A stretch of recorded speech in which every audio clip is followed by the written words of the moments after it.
ਧੰਨ ਸ੍ਰੀ ਗੁਰੂ ਅਰਜਨ ਦੇਵ ਸੱਚੇ ਪਾਤਸ਼ਾਹ ਜੀ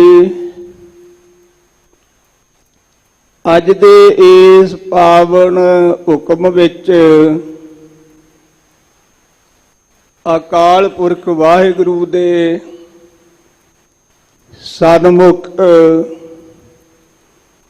ਬੇਨਤੀਆਂ ਕਰਦੇ ਨੇ। ਆਓ ਪਿਆਰ ਸਹਿਤ ਮਨ ਬਿਰਤੀਆਂ ਨੂੰ ਇਕਾਗਰ ਕਰਕੇ ਸਤਿਗੁਰਾਂ ਦੇ ਪਾਵਨ ਹੁਕਮ ਨਾਲ ਜੁੜ ਕਰਕੇ ਹੁਕਮ ਦੀ ਵਿਚਾਰ ਸਾਂਝੀ ਕਰੀਏ ਜੀ। ਸਤਨਾਮ ਸ੍ਰੀ ਵਾਹਿਗੁਰੂ ਸਾਹਿਬ ਜੀ। ਤਿਲੰਗ ਘਰ ਦੂਜਾ ਮਹੱਲਾ ਪੰਜਵਾ। ਸੰਗਤ ਜੀ, ਰਾਗ ਤਿਲੰਗ ਹੈ। ਤਿਲੰਗ ਰਾਗ ਦੇ ਦੂਜੇ ਘਰ ਸੁਰਤਾਲ ਵਿੱਚ ਇਸ ਪਾਵਨ ਸ਼ਬਦ ਦੇ ਗਾਇਨ ਕਰਨ ਦੀ ਹਦਾਇਤ ਸਤਿਗੁਰਾਂ ਨੇ ਕੀਤੀ ਹੈ। ਮਹੱਲਾ ਪੰਜਵਾਂ। ਪੰਜਵੇਂ ਪਾਤਸ਼ਾਹ ਧੰਨ ਸ੍ਰੀ ਗੁਰੂ ਅਰਜਨ ਦੇਵ ਸੱਚੇ ਪਾਤਸ਼ਾਹ ਜੀ ਦਾ ਉਚਾਰਨ ਕੀਤਾ ਹੋਇਆ ਇਹ ਪਾਵਨ ਸ਼ਬਦ ਸ੍ਰੀ ਗੁਰੂ ਗ੍ਰੰਥ ਸਾਹਿਬ ਜੀ ਦੇ ਅੰਗ 723 ਅਤੇ 24 ਤੇ ਸੁਭਾਏਮਾਨ ਹੈ। ਸੰਗਤ ਜੀ, ਰਾਗ ਤਿਲੰਗ ਦਾ ਸਮਾਂ ਦੁਪਹਿਰ 12 ਵਜੇ ਤੋਂ ਲੈ ਕੇ 3 ਵਜੇ ਤੱਕ ਗਾਇਨ ਕੀਤਾ ਜਾਂਦਾ ਹੈ। ਵਿਦਵਾਨਾਂ ਨੇ ਇਹ ਦਾ ਸਮਾਂ ਜਿਹੜਾ ਹੈ ਉਹ ਨਿਸ਼ਚਿਤ ਕੀਤਾ ਹੈ। ਸਤਿਗੁਰੂ ਪਾਤਸ਼ਾਹ ਜੀ ਇਸ ਪਾਵਨ ਸ਼ਬਦ ਦੇ ਅੰਦਰ ਵਾਹਿਗੁਰੂ ਦੇ ਚਰਨਾਂ ਵਿੱਚ ਬੇਨਤੀਆਂ ਕਰਦੇ ਨੇ। ਤੁਧ ਬਿਨ ਦੂਜਾ ਨਾਹੀ ਕੋਏ। ਹੇ ਅਕਾਲ ਪੁਰਖ ਵਾਹਿਗੁਰੂ ਪਰਮੇਸ਼ਰ ਜੀ, ਤੁਹਾਡੇ ਤੋਂ ਬਗੈਰ ਤੁਹਾਡੇ ਵਰਗਾ ਹੋਰ ਕੋਈ ਦੂਜਾ ਨਹੀਂ। ਤੂੰ ਕਰਤਾਰ ਕਰਹਿ ਸੋ ਹੋਏ। ਇਹ ਸੱਚੇ ਪਾਤਸ਼ਾਹ, ਤੂੰ ਕਰਤਾਰ, ਆਪ ਕਰਤਾਰ ਰਚਣਹਾਰ ਹੋ। ਸਾਰੇ ਪਸਾਰੇ ਦੀ ਰਚਨਾ,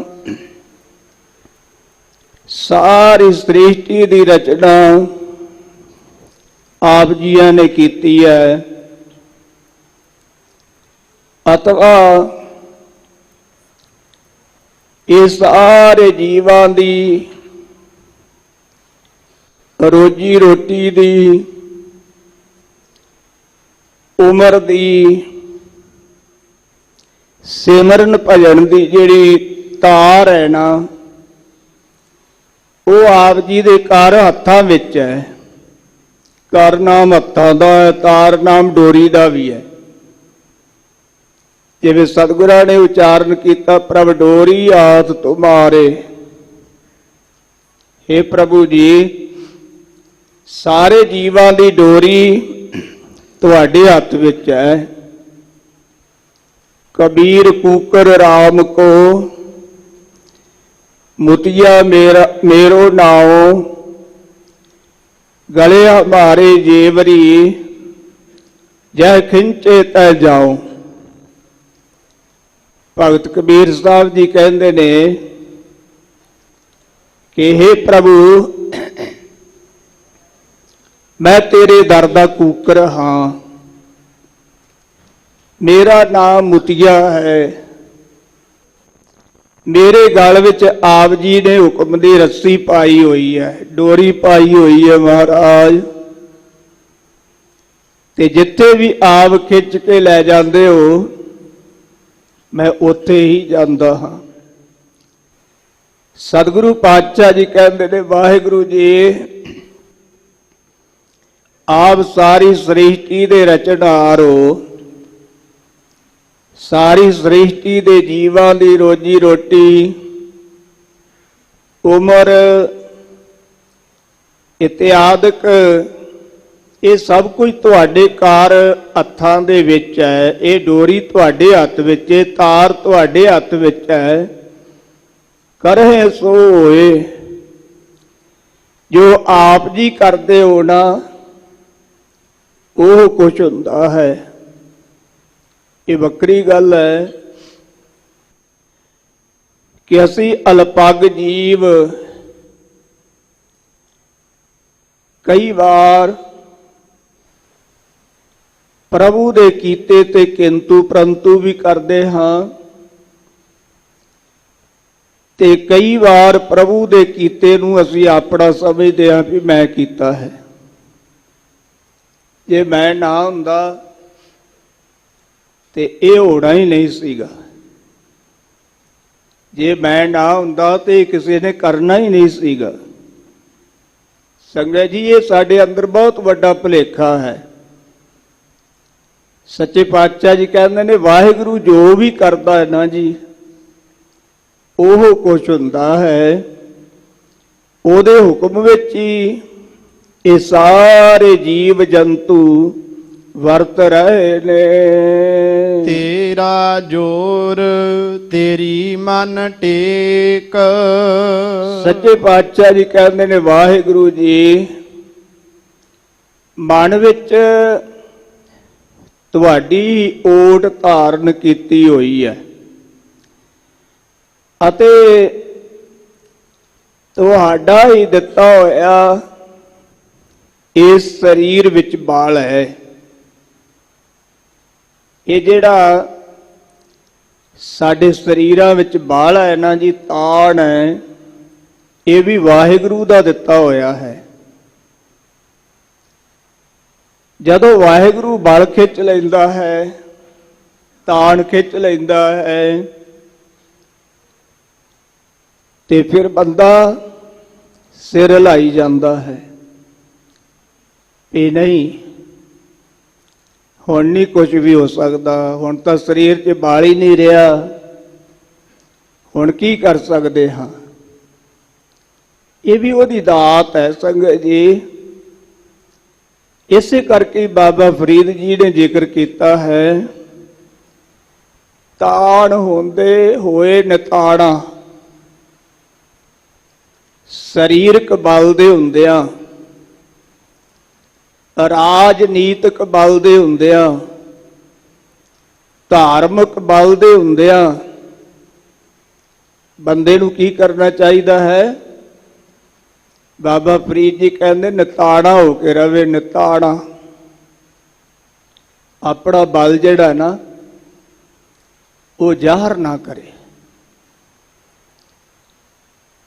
ਆਪਣੇ ਤਾਕਤ ਦੀ, ਆਪਣੇ ਸਰੀਰ ਦੇ ਬਲ ਦੀ ਵਰਤੋਂ ਜਿਹੜੀ ਹੈ ਨਾ ਉਹਨੂੰ ਦੁਰਵਰਤੋਂ ਵਿੱਚ ਨਾ ਲਿਆਵੇ। ਸੱਚੇ ਪਾਤਸ਼ਾਹ ਜੀ ਕਹਿੰਦੇ ਨੇ ਫਿਰ ਵਾਹਿਗੁਰੂ ਹੋਰ ਵੀ ਪ੍ਰਸੰਨਤਾ ਵਿੱਚ ਆਉਂਦਾ ਹੈ। ਪਰ ਕਈ ਵਾਰ ਸਾਡੇ ਤੋਂ ਰਿਹਾ ਨਹੀਂ ਜਾਂਦਾ।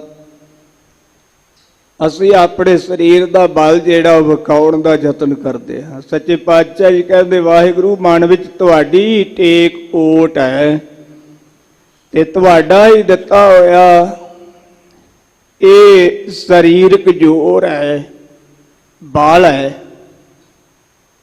ਸਤਿਗੁਰੂ ਗੁਰੂ ਨਾਨਕ ਦੇਵ ਜੀ ਨੇ ਜ਼ਿਕਰ ਕੀਤਾ, ਆਕੜ ਜੋਰ ਚੁਪੜ ਜੋਰ।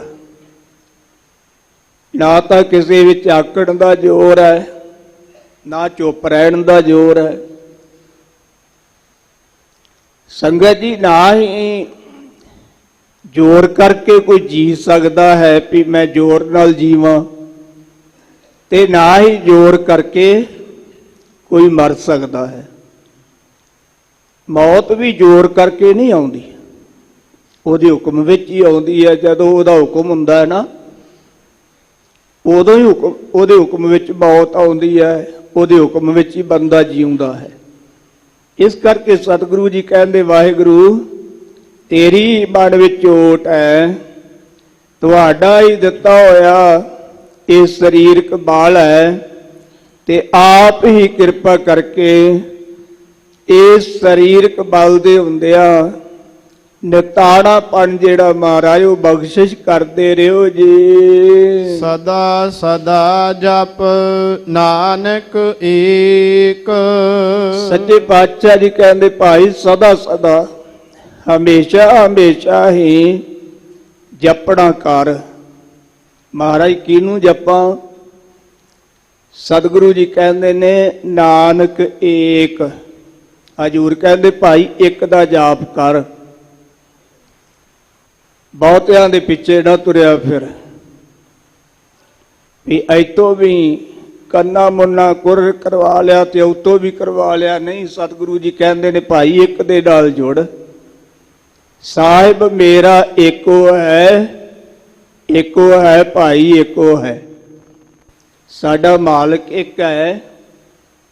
ਸਤਿਗੁਰੂ ਜੀ ਕਹਿੰਦੇ ਭਾਈ ਇੱਕੋ ਹੀ ਇੱਕ ਹੈ, ਦੂਜਾ ਹੈ ਹੀ ਕੋਈ ਨਹੀਂ। ਤੇ ਉਹਨੂੰ ਜਪਿਆ ਕਰ, ਸਦਾ ਸਦਾ ਜਪਿਆ ਕਰ। ਕੋਈ ਸਮੇਂ ਦੀ ਸੀਮਾ ਰੱਖ ਕੇ ਨਾ ਜਪਿਆ ਕਰ ਕਿ ਮੈਂ ਅੱਧਾ ਘੰਟਾ ਜਪਣਾ ਹੈ, ਮੈਂ ਘੰਟਾ ਜਪਣਾ ਨਹੀਂ। ਸੱਚੇ ਪਾਤਸ਼ਾਹ ਜੀ ਕਹਿੰਦੇ ਨੇ ਸਦਾ ਸਦਾ ਜਪਿਆ ਕਰ। ਜਿਵੇਂ ਗੁਰੂ ਰਾਮਦਾਸ ਪਾਤਸ਼ਾਹ ਜੀ ਨੂੰ ਗੁਰਸਿੱਖਾਂ ਨੇ ਪੁੱਛਿਆ, ਮਹਾਰਾਜ ਸੱਚੇ ਨਾਮ ਦਾ ਜਾਪ ਕਿੰਨਾ ਕੁ ਚਿਰ ਕਰਨਾ ਚਾਹੀਦਾ ਹੈ? ਤਾਂ ਸਤਿਗੁਰੂ ਪਾਤਸ਼ਾਹ ਜੀ ਕਹਿੰਦੇ ਨੇ ਜਪ ਮਨ ਸਤਿਨਾਮ, ਸਦਾ ਸਤਿਨਾਮ, ਹਮੇਸ਼ਾ ਹੀ ਜਪਣਾ ਹੈ। ਕਾਰੋਬਾਰ ਕਰਦਿਆਂ ਵੀ ਜਪਣਾ ਹੈ, ਸਿਮਰਨ ਭਜਨ ਕਰੀ ਜਾਣਾ ਹੈ, ਉਹਨੂੰ ਯਾਦ ਰੱਖਣਾ। ਸਭ ਉਪਰ ਪਾਰ ਬ੍ਰਹਮ ਦਾਤਾਰ। ਸੱਚੇ ਪਾਤਸ਼ਾਹ ਜੀ ਕਹਿੰਦੇ ਨੇ ਉਹ ਦਾਤਾਂ ਦੇਣ ਵਾਲਾ ਜੋ ਸਭ ਤੋਂ ਵੱਡਾ ਦਾਨੀ ਹੈ, ਦੇ ਕੇ ਤੇ ਪਛਤਾਵਾ ਨਹੀਂ ਕਰਦਾ, ਤੇ ਕਿਸੇ ਦੀ ਰੋਜੀ ਰੋਟੀ ਵੀ ਨਹੀਂ ਟਾਲਦਾ। ਸੰਗਤ ਜੀ, ਭਾਵੇਂ ਕੋਈ ਕਿੱਡਾ ਵੀ ਗੁਨਾਹੀ ਹੈ, ਅਪਰਾਧੀ ਹੈ, ਪਾਪੀ ਹੈ, ਭਾਵੇਂ ਕਿੱਡੇ ਵੀ ਕੋਈ ਮਾੜੇ ਕਰਮ ਕਰਦਾ ਹੈ ਨਾ, ਉਹਦੀ ਵੀ ਰੋਜੀ ਰੋਟੀ ਨਹੀਂ ਟਾਲਦਾ। ਸਤਿਗੁਰੂ ਕਲਗੀਧਰ ਪਾਤਸ਼ਾਹ ਜੀ ਨੇ ਜ਼ਿਕਰ ਕੀਤਾ, ਦੀਨ ਦਇਆਲ ਦਇਆ ਨਿਧ, ਦੋਕੜ ਦੇਖਤ ਹੈ ਪਰ ਦੇਤ ਨਾ ਹਾਰੇ। ਸੰਗਤ ਜੀ, ਉਹ ਸਾਡੇ ਗੁਨਾਹਾਂ ਨੂੰ ਤੱਕਦਾ ਹੈ। ਅਸੀਂ ਤਾਂ ਸੋਚਦੇ ਨਾ ਵੀ ਇਹ ਅੰਦਰ ਵੜ ਕੇ ਗੁਨਾਹ ਕਰ ਲਏ, ਉਹ ਕਿਹੜਾ ਵੇਖਦਾ? ਪਰ ਸੱਚੇ ਪਾਤਸ਼ਾਹ ਜੀ ਕਹਿੰਦੇ ਸਦ ਸੁਣਦਾ ਸਦ ਵੇਖਦਾ, ਕਿਉਂ ਮੁੱਕਰ ਪਿਆ ਜਾਏ। ਉਹਦੇ ਦਰ ਤੇ ਜਾ ਕੇ ਮੁੱਕਰਿਆ ਨਹੀਂ ਜਾਣਾ। ਸੰਗਤ ਜੀ, ਉਹ ਤਾਂ ਸਦਾ ਹੀ ਸਾਡੀਆਂ ਗੱਲਾਂ ਸੁਣਦਾ ਹੈ, ਸਦਾ ਹੀ ਸਾਡੇ ਕੀਤੇ ਹੋਏ ਕੰਮਾਂ ਨੂੰ ਵੇਖਦਾ ਹੈ। ਮੁੱਕਰਾਂਗੇ ਕਿਵੇਂ? ਭਗਤ ਰਵਿਦਾਸ ਜੀ ਨੇ ਤੇ ਜ਼ਿਕਰ ਕੀਤਾ ਹੈ ਕਿ ਭਾਈ ਉਹਨੇ ਨਾ ਦੋ ਮੂਵੀ ਵਾਲੇ ਰੱਖੇ ਹੋਏ ਨੇ, ਦੋ ਮੂਵੀ ਵਾਲੇ। ਜਿਸ ਤਰ੍ਹਾਂ ਅੱਜ ਕੱਲ੍ਹ ਕੈਮਰੇ ਵਾਲੇ ਵੀਰ ਕੈਮਰਿਆਂ ਦੇ ਵਿੱਚ ਕੈਦ ਕਰਦੇ ਨੇ ਨਾ ਫੋਟੋਆਂ, ਬੋਲ ਚਾਲ, ਇਸੇ ਤਰ੍ਹਾਂ ਹੀ ਉਹਨੇ ਵੀ ਦੋ ਕੈਮਰਿਆਂ ਵਾਲੇ ਰੱਖੇ ਹੋਏ ਨੇ, ਤੇ ਉਹਨਾਂ ਦਾ ਨਾਮ ਹੈ ਚਿੱਤਰ ਤੇ ਗੁਪਤ। ਇੱਕ ਜਿਹੜਾ ਨਾ ਜੀ ਉਹ ਦਿਨ ਦੀਆਂ ਸਾਡੀਆਂ ਮੂਵੀਆਂ ਤਿਆਰ ਕਰਦਾ ਹੈ, ਉਹ ਕੈਮਰਾ ਲੈ ਕੇ ਦੇ ਬਸ ਸਾਰਾ ਦਿਨ ਹਰੇਕ ਦੇ ਅੰਗ ਸੰਗ ਲੱਗਾ ਹੀ ਰਹਿੰਦਾ ਵੀ ਇਹ ਕੀ ਬਣਾ ਰਿਹਾ ਹੈ, ਕੀ ਕਰ ਰਿਹਾ ਹੈ। ਤੇ ਜਿਹੜਾ ਗੁਪਤ ਹੈ ਉਹ ਰਾਤ ਨੂੰ ਸਾਡੇ ਕਰਮਾਂ ਨੂੰ, ਸਾਡੀਆਂ ਵਿਚਾਰਾਂ ਨੂੰ ਉਹ ਕੈਦ ਕਰਦਾ ਹੈ ਆਪਦੇ ਕੈਮਰੇ ਵਿੱਚ। ਤੇ ਜਦੋਂ ਫਿਰ ਜੀਵ ਜਾਂਦਾ ਹੈ ਨਾ ਜੀ, ਤੇ ਫਿਰ ਉਹ ਕੈਮਰਾ ਉਹਦੇ ਗਾੜੀ ਖੋਲ ਕੇ ਨਾ ਟੀਵੀ ਦੇ ਵਿੱਚ ਵਿਖਾਇਆ ਜਾਂਦਾ ਹੈ, ਵਿਖਾਇਆ ਜਾਂਦਾ ਹੈ। ਤੇ ਭਗਤ ਰਵਿਦਾਸ ਜੀ ਨੇ ਜ਼ਿਕਰ ਕੀਤਾ, ਜੋਈ ਜੋਈ ਕੀਨੋ ਸੋਈ ਸੋਈ ਦੇਖਿਓ। ਜੋ ਕੁਝ ਹੱਥਾਂ ਨਾਲ ਕੀਤਾ ਸੀ ਨਾ, ਉਹ ਵੀ ਸਾਹਮਣੇ ਵਿਖਾ ਦਿੱਤਾ। ਜੋ ਕੁਝ ਅੱਖਾਂ ਨਾਲ ਕੀਤਾ ਸੀ, ਉਹ ਵੀ ਸਾਹਮਣੇ ਵਿਖਾ ਦਿੱਤਾ। ਜੋ ਕੰਨਾਂ ਨਾਲ ਕੀਤਾ ਸੁਣਿਆ ਸੀ, ਉਹ ਵੀ ਸਾਹਮਣੇ ਵਿਖਾ ਦਿੱਤਾ। ਜੋ ਪੈਰਾਂ ਨਾਲ ਚੱਲ ਕੇ ਕੁਸੰਗਤ ਵਿੱਚ ਗਏ ਸਾ, ਉਹ ਵੀ ਸਾਹਮਣੇ ਵਿਖਾ ਦਿੱਤਾ। ਜਿਹੜੇ ਸਾਡੇ ਦਿਨ ਰਾਤ ਦੇ ਕੀਤੇ ਹੋਏ ਕਰਮ ਕੁਕਰਮ ਸੀ ਨਾ ਜੀ, ਉਹ ਸਾਨੂੰ ਸਾਡੇ ਸਾਹਮਣੇ ਵਿਖਾਏ ਜਾਂਦੇ ਨੇ। ਉਹ ਕਿਸੇ ਨਾਲ ਬੇਨਿਆਈ ਨਹੀਂ ਕਰਦਾ ਜੀ, ਕਿਸੇ ਨਾਲ ਉਹ ਧੱਕਾ ਨਹੀਂ ਕਰਦਾ। ਐਨ ਮੂਵੀ ਸਾਹਮਣੇ ਵਿਖਾ ਕੇ ਤੇ ਫਿਰ ਉਹਨੂੰ ਪੁੱਛਦਾ ਵੀ ਦੱਸ ਹੁਣ ਕੀ ਕਰਨਾ ਹੈ। ਫਿਰ ਉਹਨੂੰ ਪੁੱਛਦਾ ਵੀ ਹੁਣ ਨਰਕ ਲੈਣੇ ਕਿ ਸਵਰਗ ਲੈਣੇ ਆ। ਸੰਗਤ ਜੀ, ਐਸਾ ਹੈ ਉਹ ਪਰਮੇਸ਼ਰ, ਤੇ ਜੀਵ ਉਹਦੇ ਤੋਂ ਮੁੱਕਰ ਨਹੀਂ ਸਕਦਾ। ਇਸ ਕਰਕੇ ਸੱਚੇ ਪਾਤਸ਼ਾਹ ਜੀ ਕਹਿੰਦੇ ਉਹ ਸਾਰਿਆਂ ਦਾ ਦਾਤਾ ਹੈ, ਦਾਤਾ ਦੇਣ ਵਾਲਾ ਹੈ। ਪਾਰ ਬ੍ਰਹਮ ਪਰਮੇਸ਼ਵਰ ਸਾਰਿਆਂ ਤੋਂ ਉੱਪਰ ਹੈ।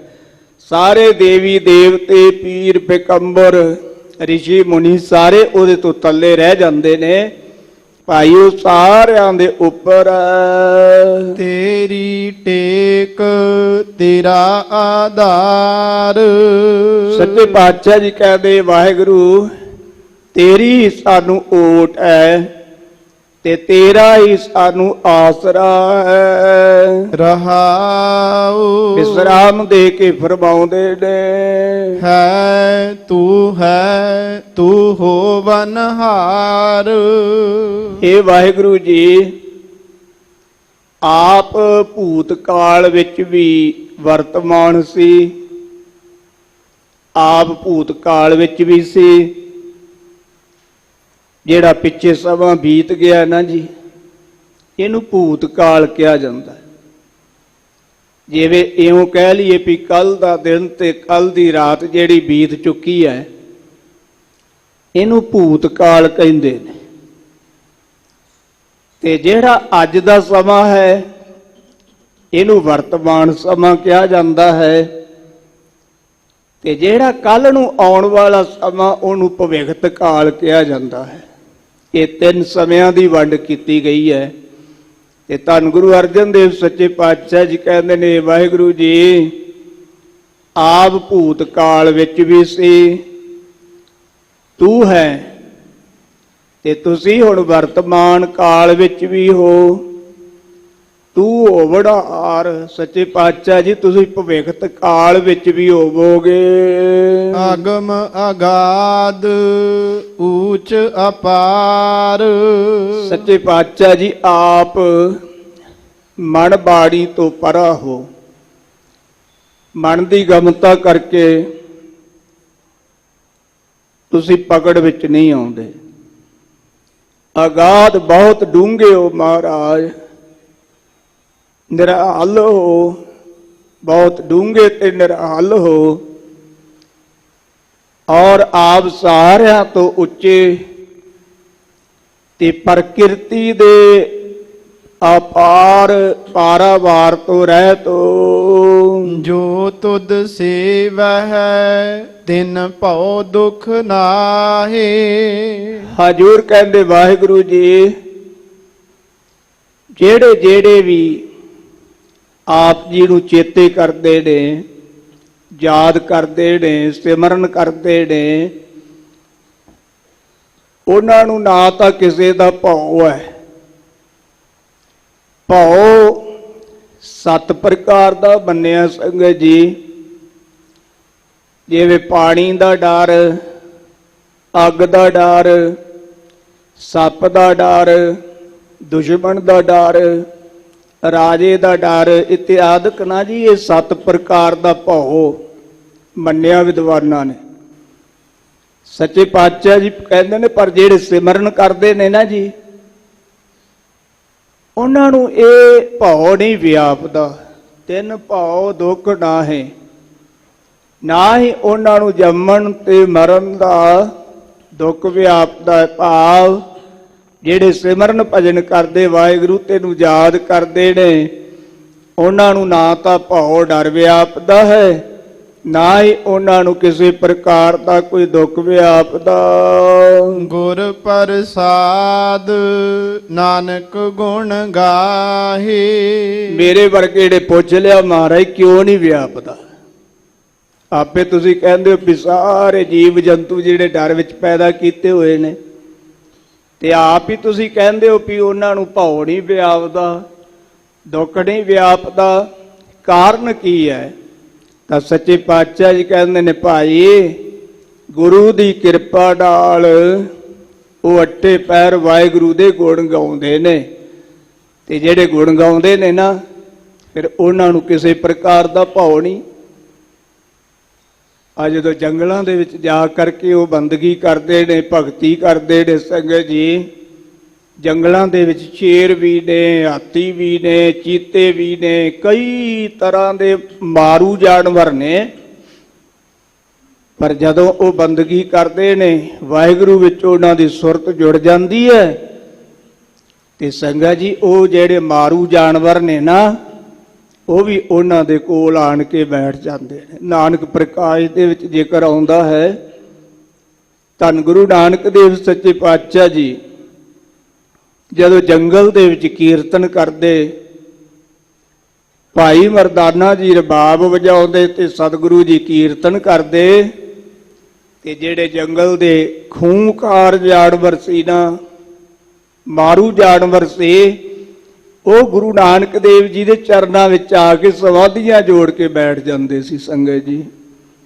ਇਸ ਕਰਕੇ ਸਤਿਗੁਰੂ ਜੀ ਕਹਿੰਦੇ ਉਹਨਾਂ ਨੂੰ ਭਉ ਨਹੀਂ, ਉਹਨਾਂ ਨੂੰ ਜੰਮਣ ਤੇ ਮਰਨ ਦਾ ਦੁੱਖ ਨਹੀਂ ਵਿਆਪਦਾ, ਉਹ ਤਾਂ ਭਾਈ ਗੁਰੂ ਦੀ ਕਿਰਪਾ ਨਾਲ ਵਾਹਿਗੁਰੂ ਦੇ ਗੁਣ ਗਾਉਂਦੇ ਨੇ। ਜੋ ਦੀਸੈ ਸੋ ਤੇਰਾ ਰੂਪ। ਸੱਚੇ ਪਾਤਸ਼ਾਹ ਜੀ ਕਹਿੰਦੇ ਗੁਣ ਗਾ ਗਾ ਕੇ ਵਾਹਿਗੁਰੂ ਦਾ ਸਿਮਰਨ ਕਰ ਕਰਕੇ ਨਾ ਉਹਨਾਂ ਦੀ ਦ੍ਰਿਸ਼ਟੀ ਜਿਹੜੀ ਹੈ ਉਹ ਦਿਵ ਹੋ ਜਾਂਦੀ ਹੈ। ਦਿਵ ਕਹਿੰਦੇ ਨੇ ਪ੍ਰਕਾਸ਼ ਵਾਲੀ, ਉਹਨਾਂ ਦੀ ਦ੍ਰਿਸ਼ਟੀ ਵਿੱਚ ਪ੍ਰਕਾਸ਼ ਆ ਜਾਂਦਾ ਗਿਆਨ ਦਾ, ਵਾਹਿਗੁਰੂ ਦਾ। ਫਿਰ ਉਹ ਕੀ ਵੇਖਦੇ ਨੇ? ਜੋ ਦਿਸੈ ਸੋ ਤੇਰਾ ਰੂਪ। ਜੋ ਵੀ ਦਿਸਦਾ ਨਾ ਜੀ ਉਹ ਫਿਰ ਵਾਹਿਗੁਰੂ ਦਾ ਰੂਪ ਸਰੂਪ ਦਿਸਦਾ ਹੈ। ਗੁਣ ਨਿਧਾਨ ਗੋਵਿੰਦ ਅਨੂਪ। ਵਾਹਿਗੁਰੂ ਪਰਮੇਸ਼ਰ ਜੋ ਗੋਬਿੰਦ ਵੇਦਾਂ ਕਰਕੇ ਜਾਣਨੇ ਯੋਗ ਹੈ ਸੰਗਤ ਜੀ, ਅਥਵਾ ਧਰਤੀ ਦੀ ਰੱਖਿਆ ਕਰਨ ਵਾਲਾ ਉਹ ਵਾਹਿਗੁਰੂ ਗੁਣਾਂ ਦਾ ਖਜ਼ਾਨਾ ਤੇ ਉਪਮਾ ਤੋਂ ਰਹਿਤ ਹੈ।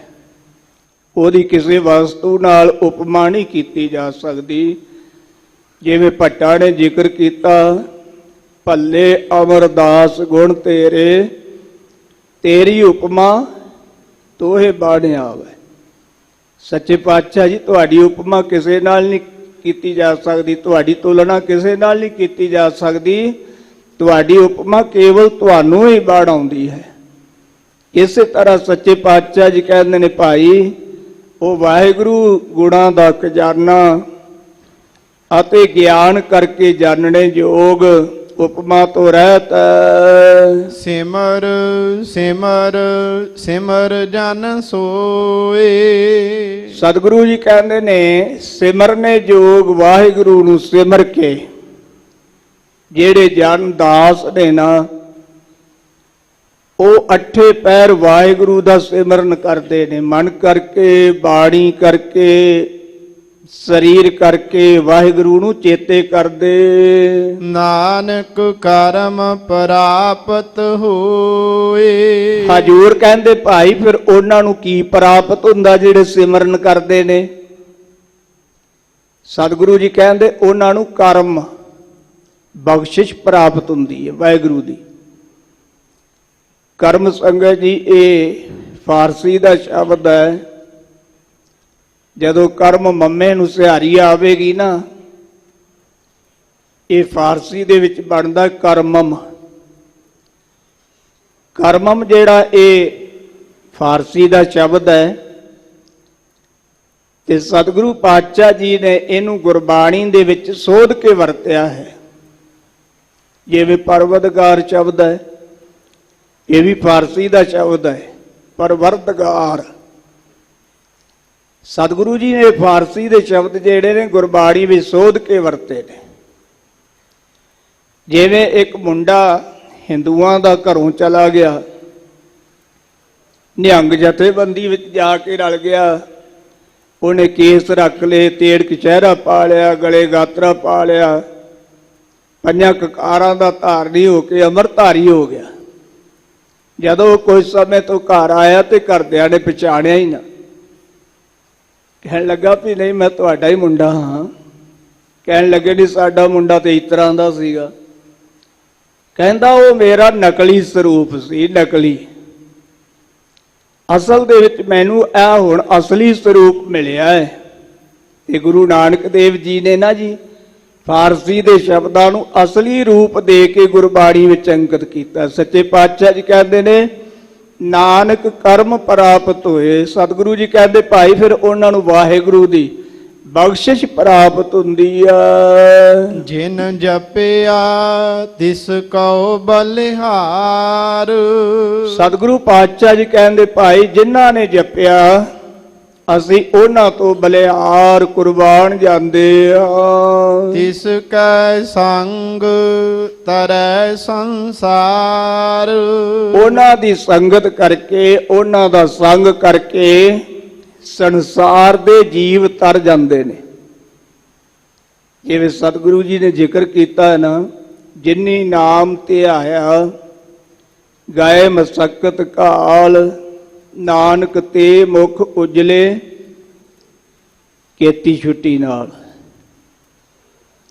ਸਤਿਗੁਰੂ ਪਾਤਸ਼ਾਹ ਜੀ ਕਹਿੰਦੇ ਜਿਨ੍ਹਾਂ ਨੇ ਨਾਮ ਧਿਆਉਣਾ ਕੀਤਾ, ਸਿਮਰਨ ਭਜਨ ਕੀਤਾ, ਜਿਹੜੇ ਤੋਤਾ ਰਟਣ ਸਮਝਦੇ ਨੇ ਉਹ ਨਹੀਂ ਸੰਗਤ ਜੀ ਤਾਰਦੇ, ਨਾ ਆਪ ਹੀ ਤਰਦੇ ਨਾ ਦੂਜਿਆਂ ਨੂੰ ਤਾਰ ਸਕਦੇ। ਪਰ ਤਰਦਾ ਕੌਣ ਹੈ? ਜਿਨ੍ਹਾਂ ਨੇ ਆਪ ਜਪਿਆ ਹੈ ਤੇ ਲੁਕਾਈ ਨੂੰ ਜਪਾਇਆ ਹੈ, ਉਹ ਆਪ ਵੀ ਤਰਦੇ ਨੇ ਤੇ ਲੁਕਾਈ ਨੂੰ ਵੀ ਤਾਰਦੇ ਨੇ। ਜਿਨ੍ਹਾਂ ਨੇ ਨਾਮ ਧਿਆਉਣਾ ਕੀਤਾ ਉਹ ਆਪ ਵੀ ਤਰੇ ਤੇ ਉਹਨਾਂ ਦੇ ਨਾਲ ਕਿਤਨੀ ਲੁਕਾਈ ਵੀ ਛੁੱਟ ਗਈ। ਜਮਾਂ ਦੇ ਫਾਹੇ ਤੋਂ, ਵਿਕਾਰਾਂ ਤੋਂ, ਮਾਇਆ ਦੇ ਮੋਹ ਤੋਂ, ਤਿੰਨਾਂ ਗੁਣਾਂ ਤੋਂ ਸੰਗਤ ਜੀ ਉਹ ਲੁਕਾਈ ਵੀ ਛੁੱਟ ਗਈ, ਉਹਨਾਂ ਦਾ ਵੀ ਛੁਟਕਾਰਾ ਹੋ ਗਿਆ। ਸੱਚੇ ਪਾਤਸ਼ਾਹ ਜੀ ਕਹਿੰਦੇ ਨੇ ਭਾਈ ਇਸ ਤਰ੍ਹਾਂ ਜਿਨ੍ਹਾਂ ਨੇ ਜਪਿਆ ਸੀ ਉਹਨਾਂ ਤੋਂ ਬਲਿਹਾਰ ਜਾਂਦੇ ਹਾਂ, ਉਹਨਾਂ ਦਾ ਸੰਗ ਕਰਕੇ ਸੰਸਾਰੀ ਜੀਵ ਵੀ ਤਰ ਜਾਂਦੇ ਨੇ। ਆਪ ਤਰੇ ਤਾਰੇਣ ਸਰਿੱਠਾ, ਆਪ ਤਰੇ ਹੋਏ ਨੇ ਤੇ ਸ੍ਰਿਸ਼ਟੀ ਦੇ ਜੀਵਾਂ ਨੂੰ ਤਾਰਦੇ ਨੇ। ਹੁਣ ਜਿਹਨੂੰ ਮੇਰੇ ਵਰਗੇ ਨੂੰ ਆਪ ਨੂੰ ਤਰਨ ਦੀ ਜਾਚ ਨਹੀਂ, ਇਹ ਸੰਗਤ ਜੀ ਉਹ ਦੂਜੇ ਨੂੰ ਕਿਵੇਂ ਤਾਰੇਗਾ? ਦੂਜੇ ਨੂੰ ਤਾਰੇਗਾ ਨਹੀਂ, ਦੂਜੇ ਨੂੰ ਡੋਬੇਗਾ ਜ਼ਰੂਰ। ਇਸ ਕਰਕੇ ਸੱਚੇ ਪਾਤਸ਼ਾਹ ਜੀ ਕਹਿੰਦੇ ਭਾਈ ਜਿਹੜੇ ਤਰੇ ਹੋਏ ਨੇ ਨਾ, ਉਹਨਾਂ ਦਾ ਸੰਗ ਕਰਨਾ ਚਾਹੀਦਾ ਹੈ, ਉਹਨਾਂ ਦੀ ਸੰਗਤ ਕਰਨੀ ਚਾਹੀਦੀ ਹੈ। ਤਰਿਆਂ ਦੀ ਸੰਗਤ ਵਿੱਚੋਂ ਕੁਝ ਨਾ ਕੁਝ ਪ੍ਰਾਪਤ ਹੁੰਦਾ। ਕਹੋ ਨਾਨਕ ਪ੍ਰਭ ਲੋਚਾ ਪੂਰ। ਗੁਰੂ ਸਾਹਿਬ ਜੀ ਕਥਨ ਕਰਦੇ ਨੇ, ਹੇ ਪ੍ਰਭੂ ਸਾਡੀ ਲੋਚਾ ਇੱਛਾ ਪੂਰੀ ਕਰੋ।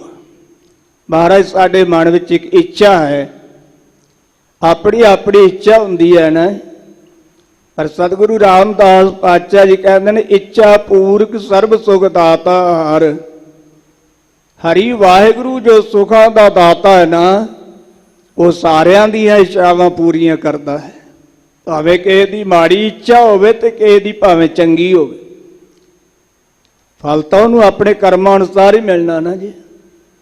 ਸਤਿਗੁਰੂ ਜੀ ਕਹਿੰਦੇ ਮਹਾਰਾਜ ਸਾਡੇ ਮਨ ਦੀ ਵੀ ਇੱਕ ਇੱਛਾ ਹੈ, ਆਪ ਕਿਰਪਾ ਕਰਕੇ ਪੂਰੀ ਕਰ ਦਿਓ। ਸੰਤ ਜਨਾ ਕੀ ਬਾਸ਼ੋ ਧੂਰ। ਪੁੱਛਿਆ ਭਾਈ ਗੁਰਸਿੱਖਾ ਤੇਰੇ ਮਨ ਵਿੱਚ ਕੀ ਇੱਛਾ ਹੈ? ਤੇ ਆਖਿਆ ਹਜੂਰ ਸੰਤ ਜਨਾ ਕੀ ਬਾਂਛਾ ਧੂਰ। ਮਹਾਰਾਜ ਮੇਰੇ ਮਨ ਦੀ ਇਹੀ ਇੱਛਾ ਹੈ ਕਿ ਮੈਂ ਆਪ ਜੀ ਦੇ ਸ਼ਾਂਤ ਚੇਤਾ ਮਹਾਤਮਾ ਜੜਾਂ ਦੇ ਚਰਨਾਂ ਦੀ ਧੂੜੀ ਚਾਹੁੰਦਾ ਹਾਂ। ਇਹ ਕਿਰਪਾ ਕਰਕੇ ਮੈਨੂੰ ਬਖਸ਼ਿਸ਼ ਕਰੋ। ਜਿਵੇਂ ਸੰਤ ਸ਼ਾਂਤ ਚਿੱਤ ਨੇ, ਟਿਕੇ ਹੋਏ ਨੇ, ਆਪ ਜੀ ਨਾਲ ਜੁੜੇ ਹੋਏ ਨੇ, ਕਿਰਪਾ ਕਰੋ ਉਹਨਾਂ ਵਰਗਾ ਮੈਨੂੰ ਵੀ ਜੀਵਨ ਪ੍ਰਾਪਤ ਹੋ ਜਾਵੇ। ਇਹ ਸਤਿਗੁਰਾਂ ਨੇ ਪਾਵਨ ਸ੍ਰੀ ਮੁੱਖ ਵਾਕ ਦੇ ਅੰਦਰ ਆਪਾਂ ਨੂੰ ਉਪਦੇਸ਼ ਬਖਸ਼ਿਸ਼ ਕੀਤਾ ਹੈ। ਸੰਗਤ ਜੀ, ਪੁਰਾਤਨ ਸਮੇਂ ਤੋਂ ਹੀ ਲੜੀਵਾਰ ਕਥਾ ਜੋ ਗੁਰੂ ਗ੍ਰੰਥ ਸਾਹਿਬ ਜੀ ਦੀ ਇਸ ਪਾਵਨ ਸਥਾਨ ਤੇ ਆਰੰਭ ਹੁੰਦੀ ਰਹੀ ਤੇ ਹੁਣ ਵੀ ਇਹ ਆਰੰਭ ਹੈ, ਚੱਲ ਰਹੀ ਹੈ ਲੜੀਵਾਰ ਕਥਾ। ਗਿਆਨੀ ਅਰਜਨ ਸਿੰਘ ਜੀ, ਗਿਆਨੀ ਬੁੱਧ ਸਿੰਘ ਜੀ, ਗਿਆਨੀ ਦਲੀਪ ਸਿੰਘ ਜੀ, ਗਿਆਨੀ ਜਸਵੰਤ ਸਿੰਘ ਜੀ, ਇਹ ਸਾਰੇ ਗੁਰਮੁਖ ਪਿਆਰੇ ਲੜੀਵਾਰ ਕਥਾ ਕਰਦੇ ਰਹੇ। ਕਿਉਂਕਿ ਉਦੋਂ ਟੀਵੀ ਨਹੀਂ ਸੀ, ਉਦੋਂ ਕੈਮਰੇ ਨਹੀਂ ਸਨ। ਅੱਧਾ ਘੰਟਾ ਮੁੱਖ ਵਾਕ ਦੀ ਕਥਾ ਹੁੰਦੀ ਸੀ ਤੇ ਅੱਧਾ ਘੰਟਾ ਲੜੀਵਾਰ ਕਥਾ ਹੁੰਦੀ ਸੀ। ਉਹ ਮਰਜ਼ਾਦਾ ਕੋਈ ਪਿੱਛੇ ਬੰਦ ਹੋ ਗਈ ਜਦੋਂ ਸੰਗਤ ਜੀ ਪੀਟੀਸੀ ਟੀਵੀ ਦੇ ਉੱਤੇ ਕਥਾ ਆਰੰਭ ਹੋਈ ਨਾ। ਕੁਝ ਸਮਾਂ ਉਹ ਕਥਾ ਜਿਹੜੀ ਸੀ ਰਾਗ ਧਨਾਸਰੀ ਵਿੱਚ ਗਹਿਰੀ ਕਰਕੇ ਨੀਮ ਖੁਦਾਈ ਤੇ ਰੁਕੀ ਰਹੀ। ਫਿਰ ਗੁਰਸਿੱਖਾਂ ਨੇ, ਕੁਝ ਸੰਗਤਾਂ ਨੇ ਵੀ ਹੁਕਮਨਾਮੇ ਛੱਡੇ ਵੀ ਉਹ ਕਥਾ ਜ਼ਰੂਰ ਆਰੰਭ ਕਰੋ। ਸਤਿਗੁਰੂ ਨੇ ਉਹ ਕਥਾ ਆਰੰਭ ਕਰਵਾਈ ਜੋ ਅੱਜ ਰਾਮ ਕਲੀ ਰਾਗ ਵਿੱਚ ਚੱਲ ਰਹੀ। ਆਓ ਪਿਆਰ ਸਹਿ ਸਰਵਣ ਕਰੀਏ ਜੀ। ਰਾਮ ਕਲੀ ਮਹੱਲਾ ਪੰਜਵਾਂ। ਤੇਰੀ ਸਰਣ ਪੂਰੇ ਗੁਰਦੇਵ। ਰਾਮ ਕਲੀ ਰਾਗ ਵਿੱਚ ਧੰਨ ਗੁਰੂ ਅਰਜਨ ਦੇਵ ਸੱਚੇ ਪਾਤਸ਼ਾਹ ਜੀ ਫਰਮਾਉਂਦੇ ਨੇ, ਤੇਰੀ ਸਰਣ ਪੂਰੇ ਗੁਰਦੇਵ। ਹੇ ਅਕਾਲ ਪੁਰਖ ਵਾਹਿਗੁਰੂ ਦੇ ਪੂਰਨ ਸਰੂਪ ਧੰਨ ਸ੍ਰੀ ਗੁਰੂ ਨਾਨਕ ਦੇਵ ਸੱਚੇ ਪਾਤਸ਼ਾਹ ਜੀ, ਅਸੀਂ ਤੁਹਾਡੀ ਸ਼ਰਨ ਵਿੱਚ ਆਏ ਹਾਂ। ਤੁਧ ਬਿਨ ਦੂਜਾ ਨਾਹੀ ਕੋਈ। ਤੁਹਾਡੇ ਤੋਂ ਬਗੈਰ ਤੁਹਾਡੇ ਵਰਗਾ ਹੋਰ ਕੋਈ ਹੈ ਨਹੀਂ। ਤੂੰ ਸਮਰੱਥ ਪੂਰਨ ਪਾਰ ਬ੍ਰਹਮ। ਸੱਚੇ ਪਾਤਸ਼ਾਹ ਜੀ ਆਪ ਸਮਰੱਥ ਹੋ, ਸਾਰੇ ਕਾਰਨਾਂ ਦੇ ਕਰਨ ਕਰਾਉਣ ਨੂੰ ਸਮਰੱਥ ਹੋ ਅਤੇ ਆਪ ਪੂਰਨ ਹੋ। ਆਪ ਜੀ ਵਿੱਚ ਕੋਈ ਘਾਟ ਨਹੀਂ। ਪਾਰਾਵਾਰ ਤੋਂ ਰਹਿਤ ਹੋਏ ਬ੍ਰਹਮ ਜੀ। ਸੋ ਧਿਆਏ ਪੂਰਾ ਜਿਸ ਕਰਮ। ਪਰ ਜਿਹਦੇ ਮੱਤੇ ਦੇ ਚੰਗੇ ਕਰਮ ਨੇ, ਜਿਹਦੇ ਚੰਗੇ ਭਾਗ ਨੇ ਮਹਾਰਾਜ, ਉਹ ਆਪ ਜੀ ਨੂੰ ਧਿਆਉਂਦੇ ਨੇ। ਤਾਰਨ ਤਾਰਨ ਪ੍ਰਭ ਤੇਰੋ ਨਾਉ। ਹੇ ਪ੍ਰਭੂ ਜੀ, ਤੁਹਾਡਾ ਨਾਮ ਜੀਵਾਂ ਨੂੰ ਸੰਸਾਰ ਤੋਂ ਤਾਰਨ ਵਾਸਤੇ ਤਰਨ ਜਹਾਜ ਰੂਪ। ਏਕਾ ਸਰਣ ਗਹੀ ਮਨ ਮੇਰਾ।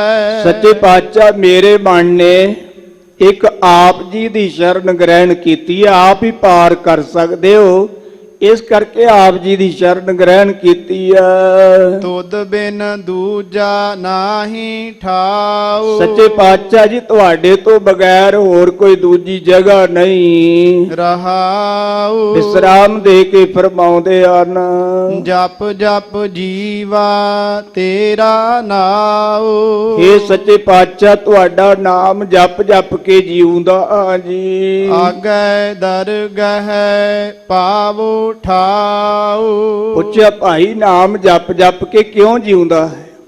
ਆਖਿਆ ਮਹਾਰਾਜ ਆਗੇ ਦਰਗਹਿ ਪਾਵੋ ਠਾਉ। ਮਹਾਰਾਜ ਅੱਗੇ ਦਰਗਾਹ ਵਿੱਚ ਮੈਂ ਤੁਹਾਡੇ ਚਰਨਾਂ ਵਿੱਚ ਥਾਂ ਪ੍ਰਾਪਤ ਕਰਨ ਵਾਸਤੇ ਤੁਹਾਡਾ ਨਾਮ ਜਪ ਜਪ ਕੇ ਜੀਉਂਦਾ ਹਾਂ। ਆਖਾਂ ਜੀਵਾ ਵਿਸਰੈ ਮਰ ਜਾਉ। ਆਖੜਾ ਹੀ ਜ਼ਿੰਦਗੀ ਹੈ ਸੰਗਤ ਜੀ। ਪਰਮੇਸ਼ਰ ਦਾ ਨਾਮ ਜਪਣਾ ਹੀ ਜ਼ਿੰਦਗੀ ਹੈ। ਵਿਸਾਰ ਦੇਣਾ, ਭੁਲਾ ਦੇਣਾ ਮੌਤ। ਦੁਖ ਅੰਧੇਰਾ ਮਨ ਤੇ ਜਾਏ। ਸੱਚੇ ਪਾਤਸ਼ਾਹ ਜੀ ਕਹਿੰਦੇ ਨੇ ਭਾਈ ਜਿਹੜੇ ਜਪਦੇ ਨੇ ਨਾ, ਉਹਨਾਂ ਦਾ ਦੁੱਖ ਅਗਿਆਨਤਾ ਦਾ ਹਨੇਰਾ, ਜੰਮਣ ਮਰਨ ਦਾ ਦੁੱਖ ਇਹ ਮਨ ਤੋਂ ਚਲਿਆ ਜਾਂਦਾ। ਦੁਰਮਤ ਬਿਨਸੈ ਰਾਚੈ ਹਰ ਨਾਏ। ਜਿਹੜੇ ਹਰੀ ਦੇ ਨਾਮ ਵਿੱਚ ਤਦਾਕਾਰ ਹੋ ਗਏ, ਰਚ ਗਏ। ਰਚਣ ਤੋਂ ਭਾਵ ਸੰਗਤ ਜੀ ਅੱਜ ਕੱਲ ਛੋਟੇ ਛੋਟੇ ਬੱਚੇ ਹੈ ਨਾ, 2-2 ਸਾਲ ਦੇ, 3-3 ਸਾਲ ਦੇ, ਤੋਹੀ ਉਹਨਾਂ ਨੂੰ ਫੋਨ ਫੜਾ ਦਿਓ ਤੇ ਉਹ ਫੋਨ ਦੇ ਵਿੱਚ ਇੰਨੇ ਕੁ ਰਚ ਜਾਂਦੇ ਨੇ ਨਾ, ਤੁਸੀਂ ਉਹਨਾਂ ਨੂੰ ਆਵਾਜ਼ਾਂ ਮਾਰੀ ਜਾਓ, ਤੁਹਾਡੀ ਆਵਾਜ਼ ਹੀ ਨਹੀਂ ਸੁਣਦੇ। ਇਹਨੂੰ ਕਹਿੰਦੇ ਨੇ ਰਚ ਜਾਣਾ। ਜਿਸ ਤਰ੍ਹਾਂ ਉਹ ਫੋਨ ਦੇ ਵਿੱਚ ਰਚ ਜਾਂਦੇ ਨੇ ਨਾ, ਇਸੇ ਤਰ੍ਹਾਂ ਹੀ ਉਹ ਗੁਰਮੁਖ ਪਿਆਰੇ ਹਰੀ ਦੇ ਨਾਮ ਵਿੱਚ ਰਚ ਜਾਂਦੇ ਨੇ, ਤਦਾਕਾਰ ਹੋ ਜਾਂਦੇ ਨੇ। ਇਸ ਕਰਕੇ ਸੱਚੇ ਪਾਤਸ਼ਾਹ ਜੀ ਕਹਿੰਦੇ ਉਹਨਾਂ ਦੀ ਜਿਹੜੀ ਖੋਟੀ ਮੱਤ ਹੈ ਨਾ, ਉਹ ਵੀ ਭਾਈ ਨਾਸ ਹੋ ਜਾਂਦੀ ਆ। ਚਰਨ ਕਮਲ ਸਿਉ ਲਾਗੀ ਪ੍ਰੀਤ। ਸੱਚੇ ਪਾਤਸ਼ਾਹ ਤੇਰੇ ਸੇਵਕਾਂ ਦੀ, ਤੇਰੇ ਦਾਸਾਂ ਦੀ, ਤੇਰੇ ਚਰਨ ਕਮਲਾਂ ਨਾਲ ਪ੍ਰੀਤ ਲੱਗੀ ਹੈ ਮਹਾਰਾਜ, ਲਿਵ ਲੱਗੀ ਹੋਈ ਆ। ਗੁਰ ਪੂਰੇ ਕੀ ਨਿਰਮਲ ਰੀਤ। ਪੂਰੇ ਗੁਰੂ ਦੀ ਸੰਗਤ ਜੀ ਜਿਹੜੀ ਰੀਤ ਮਰਜ਼ਾਦਾ ਹੈ ਨਾ, ਉਹ ਨਿਰਮਲ ਹੈ। ਪੂਰੇ ਗੁਰੂ ਦੀ ਮਰਜ਼ਾਦਾ ਪਵਿੱਤਰ ਹੈ। ਭਉ ਭਾਗਾ ਨਿਰਭਉ ਮਨ ਬਸੈ। ਪਰ ਅੱਜ ਕੱਲ ਨਾ ਜੀ ਅਸੀਂ ਆਪਣੀ ਆਪਣੀ ਮਰਜ਼ਾਦਾ ਤਿਆਰ ਕਰ ਲਈ ਹੈ। ਕੋਈ ਕਹਿੰਦਾ ਜੀ ਇਹ ਮੇਰੀ ਮਰਜ਼ਾਦਾ ਹੈ, ਕੋਈ ਕਹਿੰਦਾ ਨਹੀਂ ਜੀ ਇਹ ਸਾਡੇ ਮਹਾਂਪੁਰਖਾਂ ਦੀ ਮਰਜ਼ਾਦਾ ਹੈ, ਕੋਈ ਕਹਿੰਦਾ ਨਹੀਂ ਜੀ ਇਹ ਫਲਾਣੇ ਤੋਂ ਚੱਲੀ ਆਉਂਦੀ ਮਰਜ਼ਾਦਾ ਹੈ। ਆਪਣੀ ਆਪਣੀ ਮਰਜ਼ਾਦਾ ਵਾ। ਮੈਂ ਤੇ ਹੈਰਾਨ ਹੋ ਜਾਂਦਾ ਵਾਂ ਕਿ ਜਿਹੜੀ ਗੁਰੂ ਨੇ ਮਰਜ਼ਾਦਾ ਕਾਇਮ ਕੀਤੀ ਉਹ ਕਿੱਥੇ ਗਈ। ਅਸੀਂ ਗੁਰੂ ਦੀ ਮਰਜ਼ਾਦਾ ਨੂੰ ਤਾਂ ਭੁੱਲ ਹੀ ਗਏ। ਭਾਈ ਗੁਰਦਾਸ ਜੀ ਨੂੰ ਪੜ੍ਹੀਏ ਨਾ, ਤੇ ਭਾਈ ਗੁਰਦਾਸ ਜੀ ਨੇ ਆਪਣੀਆਂ ਵਾਰਾਂ ਦੇ ਵਿੱਚ ਜਿਹੜੀ ਮਰਜ਼ਾਦਾ ਗੁਰੂ ਨਾਨਕ ਦੇਵ ਜੀ ਨੇ ਆਰੰਭ ਕੀਤੀ ਹੈ, ਸੰਗਤ ਜੀ ਉਹਦਾ ਜ਼ਿਕਰ ਕੀਤਾ ਹੈ। ਅੰਮ੍ਰਿਤ ਵੇਲੇ ਜਾਪ ਉਚਾਰਾ, ਸੰਜੇ ਸੋਦਰ ਗਾਵਣਾ, ਆਰਤੀ ਸੋਹਿਲੇ ਦਾ ਪਾਠ ਕਰਨਾ, ਇਤਿਆਦਿ ਕੀ ਸਾਰੀ ਮਰਜ਼ਾਦਾ ਗੁਰੂ ਨਾਨਕ ਦੇਵ ਸੱਚੇ ਪਾਤਸ਼ਾਹ ਜੀ ਨੇ ਕਾਇਮ ਕੀਤੀ ਹੈ। ਗੁਰੂ ਕਿਰਪਾ ਕਰੇ ਅਸੀਂ ਗੁਰੂ ਕੀ ਮਰਜ਼ਾਦਾ ਅਨੁਸਾਰ ਚੱਲੀਏ। ਜਿਵੇਂ ਜਿਵੇਂ ਅਸੀਂ ਮਰਜ਼ਾਦਾ ਦੇ ਵਖਰੇਵੇ ਪਾਏ, ਤਿਵੇਂ ਤਿਵੇਂ ਸੰਗਤ ਜੀ ਸਾਡੇ ਆਪਣੇ ਵੀ ਵਖਰੇਵੇਂ ਪੈ ਗਏ। ਕੋਈ ਕਿਸੇ ਪਾਸੇ ਤੁਰਿਆ ਫਿਰਦਾ ਹੈ, ਕੋਈ ਕਿਸੇ ਪਾਸੇ ਤੁਰਿਆ ਫਿਰਦਾ ਹੈ। ਸਤਿਗੁਰੂ ਜੀ ਦੇ ਕਹਿੰਦੇ ਹੋਏ ਇਕੱਤਰ ਮਿਲੋ ਮੇਰੇ ਭਾਈ, ਦੁਬਦਾ ਦੂਰ ਕਰੋ ਲਿਵਲਾਏ, ਹਰ ਨਾਮੇ ਕੇ ਹੋਵੋ ਜੋੜੀ, ਗੁਰਮੁਖ ਬੈਸੋ ਸਭਾ ਵਿੱਚ ਆਏ। ਸਤਿਗੁਰੂ ਪਾਤਸ਼ਾਹ ਜੀ ਕਹਿੰਦੇ ਨੇ ਪੂਰੇ ਗੁਰੂ ਦੀ ਜਿਹੜੀ ਮਰਜ਼ਾਦਾ ਹੈ ਨਾ ਜੀ, ਉਹ ਪਵਿੱਤਰ ਮਰਜ਼ਾਦਾ ਹੈ। ਅੰਮ੍ਰਿਤ ਨਾਮ ਰਸਨਾ ਨਿਤ ਜਪੈ। ਸੰਗਤ ਜੀ ਸੱਚੇ ਪਾਤਸ਼ਾਹ ਜੀ ਕਹਿੰਦੇ ਨੇ ਸਾਡੀ ਜਿਹੜੀ ਰਸਨਾ ਹੈ ਨਾ, ਸਾਡੀ ਜ਼ੁਬਾਨ, ਇਹ ਨਿਤਾ ਪ੍ਰਤੀ ਮਿਰਤੂ ਤੋਂ ਰਹਿਤ ਕਰਨ ਵਾਲਾ ਜਿਹੜਾ ਪਰਮੇਸ਼ਰ ਦਾ ਨਾਮ ਹੈ, ਅੰਮ੍ਰਿਤ ਨਾਮ, ਉਹਦਾ ਜਾਪ ਕਰਦੀ ਆ। ਕੋਟ ਜਨਮ ਕੇ ਕਾਟੇ ਫਾਹੇ। ਤੇ ਜਿਹੜੇ ਜਪਦੇ ਨੇ ਸੰਗਤ ਜੀ, ਫਿਰ ਉਹਨਾਂ ਦੇ ਕਰੋੜਾਂ ਜਨਮਾਂ ਦੇ ਫਾਹੇ ਕੱਟੇ ਜਾਂਦੇ ਨੇ, ਬੰਧਨ ਕੱਟੇ ਜਾਂਦੇ ਨੇ, ਮਾਇਆ ਦੇ ਬੰਧਨ ਕੱਟੇ ਜਾਂਦੇ ਨੇ, ਅਵਗੜਾਂ ਦੇ ਬੰਧਨ ਕੱਟੇ ਜਾਂਦੇ ਨੇ, ਪ੍ਰਤੱਖ ਜੇਲਾਂ ਦੇ ਬੰਧਨ ਕੱਟੇ ਜਾਂਦੇ ਨੇ। ਆ ਅੰਮ੍ਰਿਤਸਰ ਦੇ ਵਿੱਚ ਹੀ ਨਾ ਜੀ ਇੱਕ ਡੇਰਾ ਹੈ, ਠਾਕੁਰਾਂ ਦਾ ਡੇਰਾ। ਇੱਕ ਬੰਦੇ ਨੂੰ ਫਾਂਸੀ ਹੋ ਗਈ। ਇੱਥੇ ਦੋ ਮਹਾਤਮਾ ਰਹਿੰਦੇ ਸੀ ਜੀ ਠਾਕੁਰਾਂ ਦੇ ਡੇਰੇ ਵਿੱਚ। ਉਹਨਾਂ ਦਾ ਪਰਿਵਾਰ ਮਹਾਂਪੁਰਖਾਂ ਦੇ ਕੋਲ ਗਿਆ, ਜਾ ਕੇ ਛੋਟੇ ਜਿਹੜੇ ਸੀ ਨਾ ਮਹਾਤਮਾ, ਉਹਨਾਂ ਨੂੰ ਬੇਨਤੀ ਕੀਤੀ, ਮਹਾਤਮਾ ਜੀ ਇਸ ਤਰ੍ਹਾਂ ਸਾਡੇ ਨਾ ਬੰਦੇ ਨੂੰ ਫਾਂਸੀ ਹੋ ਗਈ ਹੈ, ਤੇ ਤੁਸੀਂ ਵੱਡੇ ਮਹਾਂਪੁਰਖਾਂ ਨੂੰ ਬੇਨਤੀ ਕਰੋ ਤੇ ਫਾਂਸੀ ਟਲ ਜਾਵੇ। ਛੋਟਿਆਂ ਨੇ ਵੱਡਿਆਂ ਨੂੰ ਬੇਨਤੀ ਕੀਤੀ। ਚਲੋ ਕਈ ਵਾਰ ਸਾਧੂ ਦਇਆ ਦੇ ਘਰ ਵਿੱਚ ਆ ਜਾਂਦਾ ਹੈ। ਵੱਡੇ ਦਇਆ ਦੇ ਘਰ ਵਿੱਚ ਆ ਗਏ ਤੇ ਕਹਿਣ ਲੱਗੇ ਕੋਈ ਨਹੀਂ ਭਾਈ, ਸਵੇਰੇ ਫਾਂਸੀ ਮਾਫ ਹੋ ਜਾਵੇਗੀ, ਅਸੀਂ ਜੱਜ ਨੂੰ ਸਮਝਾਵਾਂਗੇ। ਸੰਗਤ ਜੀ ਰਾਤ ਸੁਪਨੇ ਦੇ ਵਿੱਚ ਜਾ ਕੇ ਜੱਜ ਨੂੰ ਕਿਹਾ ਯਾਰ ਰਜਿਸਟਰ ਦੇ ਉੱਤੇ ਜਿੱਥੇ ਫਾਈ ਲਿਖੀ ਹੈ ਨਾ, ਫਾਂਸੀ ਲਿਖੀ ਹੈ ਨਾ ਬੰਦੇ ਨੂੰ, ਇਹਨੂੰ ਕੱਟ ਤੇ ਇਹਨੂੰ ਬਰੀ ਕਰ ਦੇ। ਜਦੋਂ ਸਵੇਰੇ ਜੱਜ ਅਦਾਲਤ ਵਿੱਚ ਗਿਆ, ਉਹਨੇ ਜਦੋਂ ਰਜਿਸਟਰ ਵੇਖਿਆ, ਉਹਨੇ ਕਿਹਾ ਵੀ ਲਕੀਰ ਵੀ ਮੇਰੇ ਹੱਥਾਂ ਦੀ ਵੱਜੀ ਹੋਈ ਹੈ, ਅੱਗੇ ਲਿਖਿਆ ਵੀ ਮੇਰੇ ਹੱਥਾਂ ਦਾ ਵੀ ਇਹਨੂੰ ਫਾਂਸੀ ਮਾਫ ਕੀਤੀ ਜਾਂਦੀ ਹੈ, ਬਰੀ ਅੱਜ ਤੋਂ।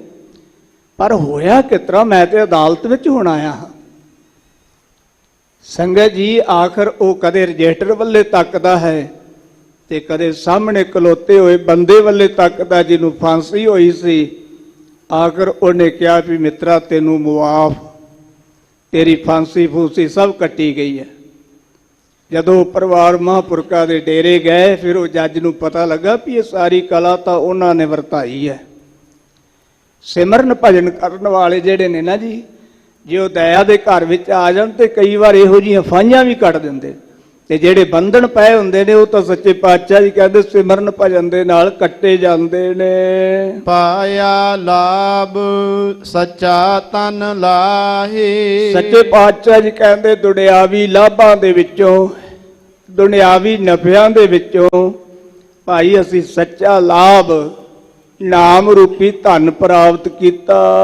ਟੋਟ ਨ ਆਵੈ ਅਖੁੱਟ ਭੰਡਾਰ।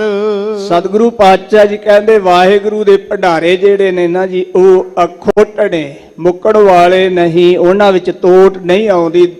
ਸਰਕਾਰਾਂ ਦੇ ਭੰਡਾਰਿਆਂ ਵਿੱਚ ਤੋਟ ਆ ਜਾਂਦੀ ਹੈ, ਕਈ ਵਾਰ ਇਹਨਾਂ ਨੂੰ ਇੱਕ ਦੂਜੇ ਤੋਂ ਮੰਗਣਾ ਪੈਂਦਾ ਹੈ, ਪਰ ਪਰਮੇਸ਼ਰ ਦੇ ਭੰਡਾਰ ਵਿੱਚ ਸੰਗਤ ਜੀ ਕੋਈ ਤੋਟ ਨਹੀਂ। ਨਾਨਕ ਭਗਤ ਸੋਹੇ ਹਰ ਦੁਆਰ। ਸੱਚੇ ਪਾਤਸ਼ਾਹ ਜੀ ਕਹਿੰਦੇ ਵਾਹਿਗੁਰੂ ਦੇ ਭਗਤ ਹਰੀ ਦੇ ਦਰ ਉੱਤੇ ਸੰਗਤ ਜੀ ਸੋਭਾ ਪਾਉਂਦੇ ਨੇ।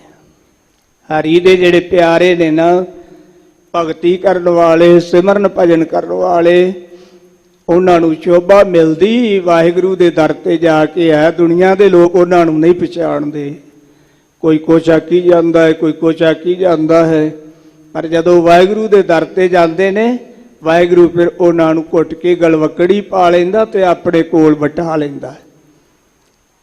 ਸੰਤ ਬਾਬਾ ਜਵਾਲਾ ਸਿੰਘ ਜੀ, ਜਿਨ੍ਹਾਂ ਦੇ ਆਪਾਂ ਕਈ ਵਾਰ ਬਚਨ ਸਰਵਣ ਕਰਦੇ ਆ, ਇੱਕ ਪ੍ਰੇਮੀ ਨੇ ਕਿਹਾ ਬਾਬਾ ਜੀ ਆਪਾਂ ਜਪਜੀ ਸਾਹਿਬ ਜੀ ਦੇ ਪਾਠ ਕਰੀਏ। ਪ੍ਰੇਮੀ ਨੇ 8 ਮਿੰਟਾਂ ਵਿੱਚ ਜਪਜੀ ਸਾਹਿਬ ਦਾ ਪਾਠ ਕੀਤਾ ਤੇ ਕਹਿਣ ਲੱਗਾ ਬਾਬਾ ਜੀ ਮੈਂ ਇੱਕ ਪਾਠ ਕੀਤਾ, ਤੁਸੀਂ ਕਿੰਨੇ ਕੀਤੇ ਆ? ਕਹਿਣ ਲੱਗੇ ਤੂੰ ਪੁੱਛ ਕੇ ਕੀ ਲੈਣਾ ਹੈ? ਕਹਿਣ ਲੱਗਾ ਨਹੀਂ ਦੱਸੋ ਜ਼ਰੂਰ। ਮਹਾਂਪੁਰਖ ਕਹਿਣ ਲੱਗੇ ਭਾਈ ਤੂੰ 8 ਮਿੰਟਾਂ ਵਿੱਚ ਇੱਕ ਕੀਤਾ ਹੈ ਤੇ ਅਸੀਂ 8 ਮਿੰਟਾਂ ਵਿੱਚ 3.5 ਕਰੋੜ ਕੀਤਾ ਹੈ। 3.5 ਕਰੋੜ ਜਪਜੀ ਸਾਹਿਬ ਦਾ ਪਾਠ।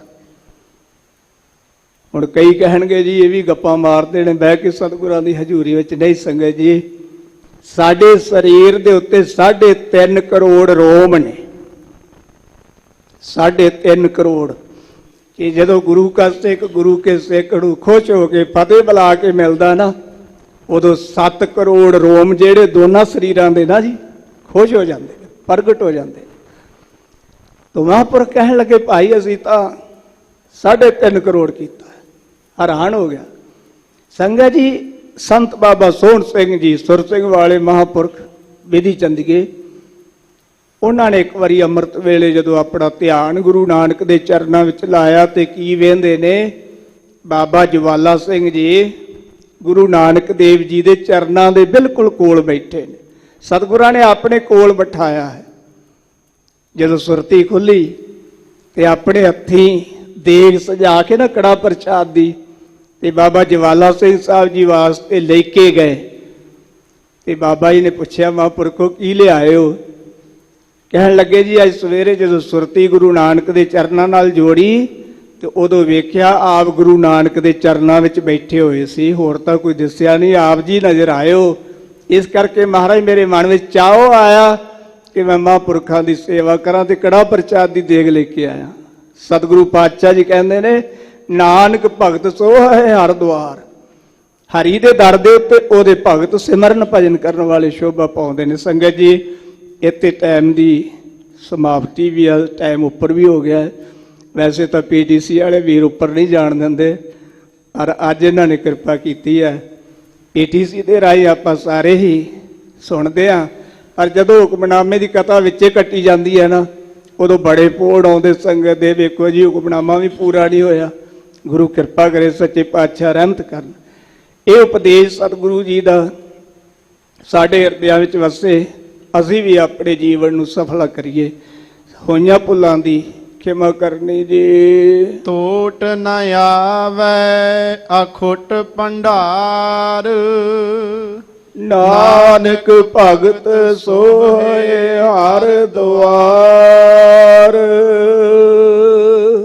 ਵਾਹਿਗੁਰੂ ਜੀ ਕਾ ਖਾਲਸਾ, ਵਾਹਿਗੁਰੂ ਜੀ ਕੀ ਫਤਿਹ।